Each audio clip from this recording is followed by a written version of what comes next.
વડોદરા મહાનગરપાલિકાના municipal commissioner Arun Mahesh Babu દ્વારા આજે બજેટ રજૂ કરવામાં આવ્યું. વડોદરા શહેર માટે 7,609.63 કરોડનું બજેટ રજૂ કરાયું. આ બજેટ અંગે કોંગ્રેસના નેતા ચંદ્રકાંત શ્રીવાસ્તવની પ્રતિક્રિયા સામે આવી છે. તેમણે આ બજેટ વિશે ટિપ્પણી કરતા જણાવ્યું કે આ બજેટ ભ્રમિત કરનારું અને વાયદાઓનું બજેટ છે. વડોદરા મહાનગરપાલિકા મ્યુનિસિપલ કમિશનર અરુણ મહેશ બાબુએ કોર્પોરેશનનું વર્ષ 2026-27નું ડ્રાફ્ટ અંદાજપત્ર 7,609.63 કરોડનું સ્થાયી સમિતિમાં રજૂ કર્યું, જેને પાલિકામાં કોંગ્રેસ પક્ષના નેતા ચંદ્રકાંત શ્રીવાસ્તવે પોતાની પ્રતિક્રિયા આપતા આ બજેટને ભ્રમિત કરનારું અને ખોટા વાયદાઓનું બજેટ ગણાવ્યું છે અને જણાવ્યું કે બજેટના નામે સપના બતાવવામાં આવ્યા છે જે પૂરા કરવા શક્ય નથી. ભારતીય જનતા પાર્ટીના 25 વર્ષના શાસનમાં એક પણ બજેટ એવું નથી જેમાં અગાઉના બજેટના કામો લેવામાં આવ્યા ન હોય. પાલિકા પાસે આવકના સ્ત્રોત નથી અને એની સામે કરોડોના કામો મૂકવામાં આવ્યા છે. તો આ કામ કઈ રીતે શક્ય બનશે? જ્યારથી આ લોકો બેઠા છે ત્યારથી અત્યાર સુધીનો એક બી બજેટ હાથમાં બતાડી દે તો હું માનું. બજેટ બનાવવા ખાતર બને, પણ આનાથી વડોદરા શહેરના નગરજનોને કોઈ ફાયદો થાય છે? તમે બજેટમાં મૂકો, માની લો કે 100 કરોડ રૂપિયા કોઈ વસ્તુ બનાવવાની છે, માનો મૂકો છો. એનો મલ્ટીનેશનલ પાર્કિંગની વાત કરીએ આપણે, છેલ્લા 25 વર્ષથી આની અંદર આવે છે કે પાર્કિંગ બનાવીશું, બન્યું? બજેટનો મતલબ એ થયો કે જે વસ્તુ તમે મૂકો કે એ વર્ષમાં એ પૂરી થવી જોઈએ. આમાં એટલા બધા કામો બતાડું જે પાછલા કેટલા વર્ષોથી ખેંચાઈને આવે છે. હવે જાણો કે આવાસ યોજનાની વાત કરીએ આપણે એક નાની અમથી. સંજયનગર ઝૂંપડપટ્ટી 2500 ઝૂંપડાને તોડી નાખ્યા અને બતાડે 1841. 2 વર્ષમાં એ કામ પૂરું કરવાનું હતું, આજે 10 વર્ષ થઈ ગયા. 2000 રૂપિયા પેલા ગરીબોને આપવાના દર મહિને, એ હજુ સુધી 15 થી 20 કરોડ રૂપિયા ગરીબોના બાકી છે. 10 વર્ષમાં હજુ 28% કામ થયેલું છે. એટલે તમારા બજેટને શું કરવાનું બતાવો મને.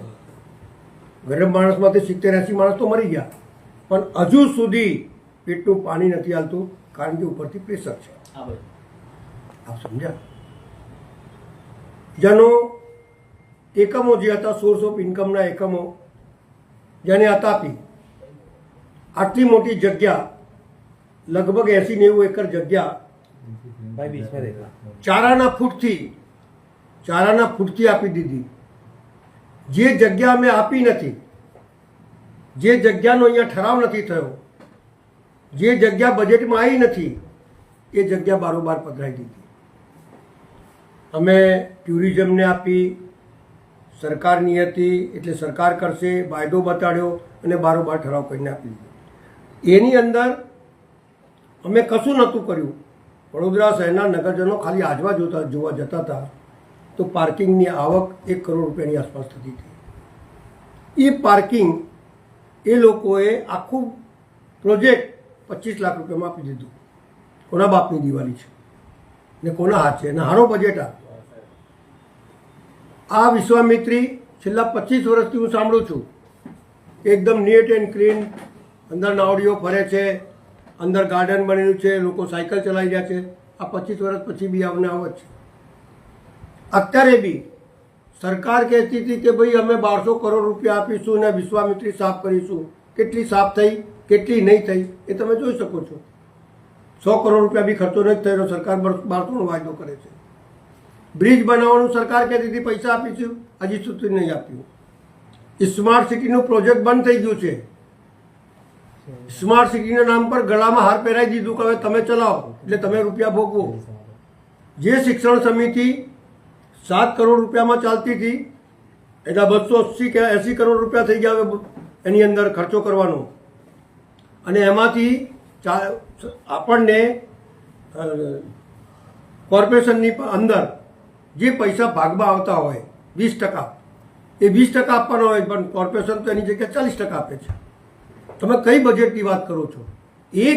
એક કામ એવું બતાડે કે જેની અંદર ટાઈમ લિમિટ ના લંબાઈ હોય, જેની અંદર પ્રોજેક્ટ કામની અંદર પૈસા ના વધાર્યા હોય, દરેક કામ એ ગેરકાયદેસર લઈને આવે છે. તો અમારે આ બજેટને સમજવાનું શું સમજવાનું બજેટ? આ વડોદરા શહેરને તમે ગંદુ પાણી આટલા વર્ષોથી પીવડાવો છો, 25 વર્ષથી, તે બજેટને શું કરવાનું ભાઈ મારા? લોકોને પાણી નથી મળતું, ભૂવાઓ પડી જાય છે. તમે વિચાર કરો, એને બજેટ કહેવાય? કે સર સયાજીરાવ ગાયકવાડે બનાવેલી બિલ્ડિંગ આજ એમને એમ ઊભી છે, જે હાલતી નથી, અને તમારા 10 વર્ષની અંદર આ માધવનગર જેવું માધવનગર પડી જાય અને 11 માણસ મરી જાય. એક જેટલી પણ આવાસ યોજના બનાવી છે એ ગરીબોના ઘર જોઈ જાઓ, બચારા રહી નહીં શકે એવા ઘર છે. સ્માર્ટ સિટીની વાત કરો, સારા ઘરની વાત કરો, પણ તમારા બજેટની કોઈ અસર લોકો સુધી પહોંચે છે ખરી? જે વર્ષમાં પૈસા મૂક્યા હોય એ વર્ષમાં પૈસા વપરાઈ જવા જોઈએ, એ વપરાતા નથી અથવા વાપરતા નથી. અત્યારે તમને એક સીધો સાદો ઉદાહરણ આપું. 30 વર્ષથી હું સ્લોટર હાઉસ માટે લડું છું. આપ લોકો જાતે બી નિહાળી આવ્યા છો, કેટલી બધી દુર્ગંધ મારે છે, લોકો રહી શકતા નથી, દરવાજો બંધ કરીને રહે છે લોકો. આજે 30 વર્ષથી એક એકમ પાસ કર્યું, એ એકમ બની ગયું, બરાબર છે, એ કાર્યરત થાય છે અને બંધ થઈ જાય છે અને દુર્ગંધ મારે છે. બીજો 14 કરોડનો મૂક્યો, એ કોન્ટ્રાક્ટરને આ લોકો પૈસા જ નથી આપતા, તો આગળ કામ તો કઈ રીતે ચાલશે? એટલે સવાલ એ છે કે કંઈક ને કંઈ રાંધવું હોય, કંઈ ને કંઈ મેળવવું હોય તો પૈસા રોકી રાખો. એટલે પૈસા રોકો એટલે પેલા કોન્ટ્રાક્ટર જગ ભરાઈને પૈસા આપશે, લાચ આપશે એટલે કામ ચાલશે. એટલે અહીંયા કામ કરાવવું હોય તો કમિશનરે સખત હાથોમાં કામ કરવું પડશે. નહીં તો આ લોકો એટલા બધા એ થઈ ગયા છે કે કોઈ બી કામની અંદર ટાઈમ લંબાયા કરે એટલે કોર્ટમાં જીતી જાય. ટાઈમ કેમ લંબાવે? તો કે વરસાદ પડી, પૂર આવ્યું, વરસાદની સિઝન બાદ કરીને ટેન્ડર કાઢે. આવું કોઈ દિવસ ટેન્ડર જોયું છે? ભાઈ તમને 2 વર્ષમાં આ કામ પૂરું કરવાનું છે, વરસાદ પડે, આંધી પડે, જે હોય તે, પણ 2 વર્ષમાં કામ પૂરું કરવાનું છે. એવું નહીં, શરતોમાં જ એવી બાંધછોડ કરે જેનાથી કામ પૂરું જ નહીં થાય. એટલે ચોર કે ભાઈ ઘંટી ચોર ઇધર દિખાઈ દેતે હૈ, પણ લોકોને જે નુકસાન થઈ રહ્યું છે, લોકો જે બિચારા હેરાન થઈ રહ્યા છે ગંદુ પાણીના લીધે, લોકો હેરાન થઈ રહ્યા છે રસ્તાના લીધે, લોકો હેરાન થઈ રહ્યા છે ડ્રેનેજના લીધે, એ જે લોકો ટેક્સ ભરે છે એના સુધી જે સવલતો પહોંચવી જોઈએ બજેટના મારફતે, એ પહોંચતી નથી. આ બજેટને શું કરવાનું મને સમજાવો.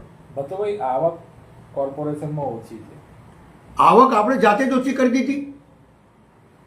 નફો કરતો આપણો ગેસ ડિપાર્ટમેન્ટ એ ખોટમાં લઈ જવા માટેની કોશિશ કરીને પછી નફો કરતો એકમ આપી દીધો, જેના લીધે વડોદરા શહેરના નગરજનોને સસ્તી ગેસ મળતી હતી. કઈ રીતે એકમ આપી દીધો ભાઈ?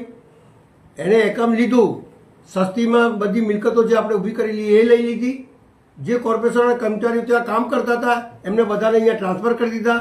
એટલે કોર્પોરેશન ઉપર ભારણ વધ્યું, એને ભારણ ઓછું થયું અને એ નફો કરતો એકમ થઈ ગયો. હવે આપણને ખાલી શેર મળશે, રૂપિયા નહીં મળે. જે રૂપિયા ત્યાં કોર્પોરેશન ચાલતી હતી એ બંધ થઈ ગઈ. અતાપી આજે માન લો કે દર મહિને ઓછામાં ઓછા 2-5 કરોડ રૂપિયા મળવા જોઈએ, એની જગ્યા પર વર્ષના 25 લાખ મળે છે. એટલે નફા કરતા એકમો બધાને ઠેકાણે પાડી દીધા અને પછી હવે કહે છે કે આવક ઓછી થાય છે. તો આવક ઓછી જ થાય ને. આવનાર દિવસોમાં ઇલેક્શન આવી રહ્યું છે, કરદર વિનાનું આ બજેટ કેવું લાગે? અરે કોઈ કરદર નથી. આનું કરદર લાગતો વધારી હશે, હજુ તો બજેટ જોયું નથી, લાગત વધારી જશે. તમે વિચાર કરો કે 180 રૂપિયામાં 3 ટાઈમ પાણી મળતું તો એની જગ્યાએ 1200-1600 થઈ ગયા કે નહીં થઈ ગયા? તમે વિચાર કરો. જે નકશાઓ 200-500 રૂપિયામાં પાસ થતા એની જગ્યાએ 6-7 હજાર થઈ ગયા. તો તમે આટલા વર્ષોમાં ખાલી ટેક્સ નાખીને રૂપિયા કમાવાનો ધંધો કર્યો છે, બાકી બીજું કોઈ ધંધો નથી. તમે એવું કહો છો કે અમે સફાઈ કરીએ છીએ, તો ડોર ટુ ડોરની ગાડી ડોર સુધી જાય છે ખરી કે નાકા પર ઊભી થઈ જાય છે? સફાઈ કર્મચારીઓ અલગ હડતાલ પાડે છે, એમની માંગો પૂરી કરતા નથી, કોન્ટ્રાક્ટ પદ્ધતિ કરી દીધી છે. તો કોના ઉપર જવાબદારી જશે એ તો બતાડો મને. નવી સ્કીમ લાવે છે, ગાર્ડનની અંદર પૈસા ઉઘરાઈશું. અલા બાપા, સર સયાજીરાવ ગાયકવાડે આ વડોદરા શહેરના નગરજનોના સ્વાસ્થ્ય માટે ગાર્ડનો આપ્યા છે, નહીં તમે આપ્યા છે?